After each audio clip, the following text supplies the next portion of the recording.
Lunedì 17 luglio, Santa Marcellina Vergine. È il 198° giorno dall'inizio dell'anno, ne mancano 167 al termine. Il sole sorge alle 5:38, tramonta alle 20:55. La luna si leva alle 4:49 e tramonta alle 21:15.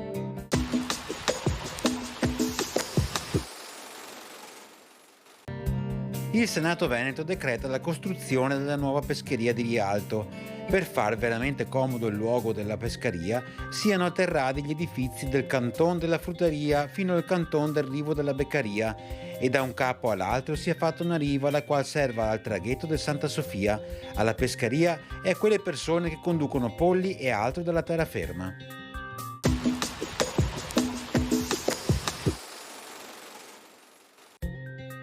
Le previsioni per domani: in genere cielo sereno o al più poco nuvoloso, con temperature in aumento.